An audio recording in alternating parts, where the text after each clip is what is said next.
Well, today is an interesting day because Ghost of Yotei has released two absolute crickets. Super Mario Galaxy is being talked about more than this samurai slop from Sony. Ghost of Yotei is the follow up to Ghost of Tsushima, one of the last times that we've ever seen any kind of PlayStation exclusive reach any kind of hype or critical acclaim.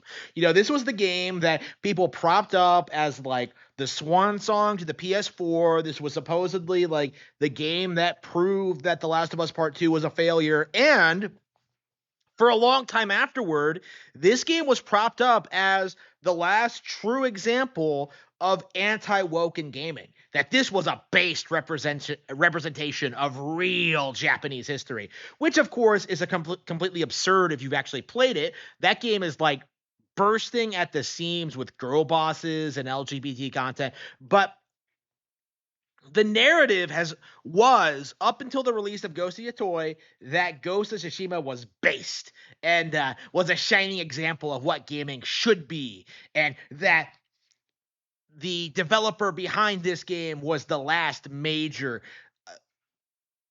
high quality Sony developer there was.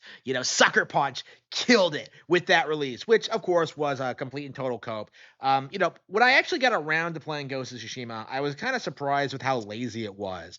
It kind of shocked me how that game felt more limited and more uninspired than something like The Legend of Zelda: The Wind Waker. A game that was like 18 years old when that game came out. So it was shocking to me to see that like that big budget AAA samurai game get outdone by a GameCube game from 2002.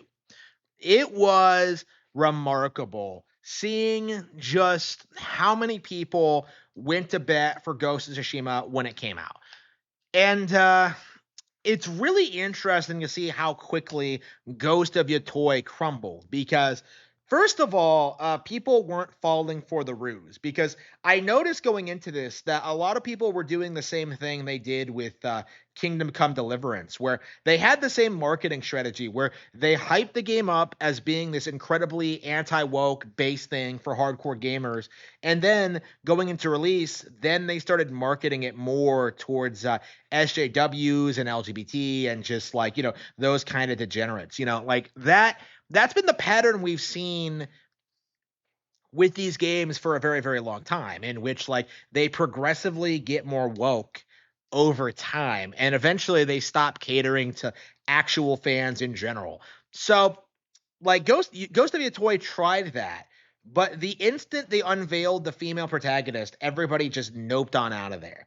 People saw what she looked like, they saw what the developers were trying to do, and everybody just said, nope, non-binary, and just went their own ways. And Game Tronos have desperately been trying to get people to come back. They've been going, just going, running wild, trying to gaslight people into thinking this is a 10 out of 10 and this is something worth looking forward to. But like, this is, I think, a pretty blatant example of the audience being burned one too many times because it's going to take a lot to get people fired up for a new Sony PlayStation exclusive after what they did with God of War Ragnarok, with The Last of Us Part 2, and Spider-Man 2, right? People are sick of this kind of lazy, woke pandering in their games and don't want to see it in any way, shape, or form. They don't want Miles Morales as Spider-Man. They don't want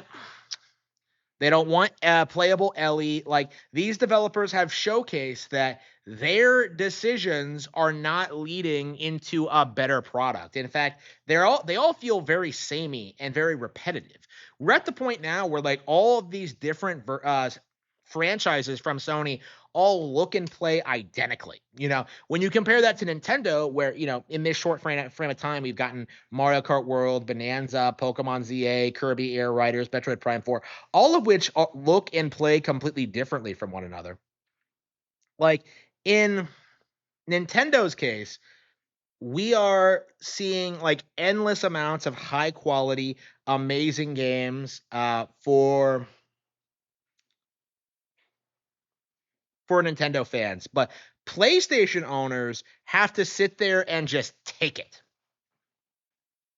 They have to sit there and watch as every single PlayStation IP and a lot of their third party support just increasingly becomes indistinguishable from each other. It was remarkable, when Assassin's Creed came out, one of the big talking points was that, like, well, Ghost of Tsushima was way more traditional and it was way more pro Japan and it was a way higher quality game, which of course was not true. But, people were saying that out of frustration with Ubisoft and what they were doing. And seeing Yotei go down the same route, not with like Yasuke, the Black Samurai, but with like, some female lead mowing down hordes of trained male fighters.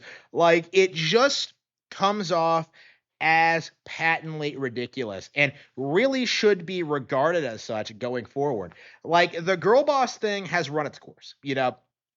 It's always been this way. Sarah Connor was ridiculous back in the 80s, like back in the 90s. It does need to be acknowledged that this is not reality. Okay. The girl boss thing is not real. The boss for Metal Gear Solid 3 is a joke. All of these strong female leads are just terribly written, have no place in the story, and are just, taking away what people actually want to see, which is high quality, well made, interesting video games. And the fact of the matter is, we're at the point now where the strong female lead is becoming a toxic thing. We are at the point where if you see a strong female lead, you will instantly just know that it's going to end badly.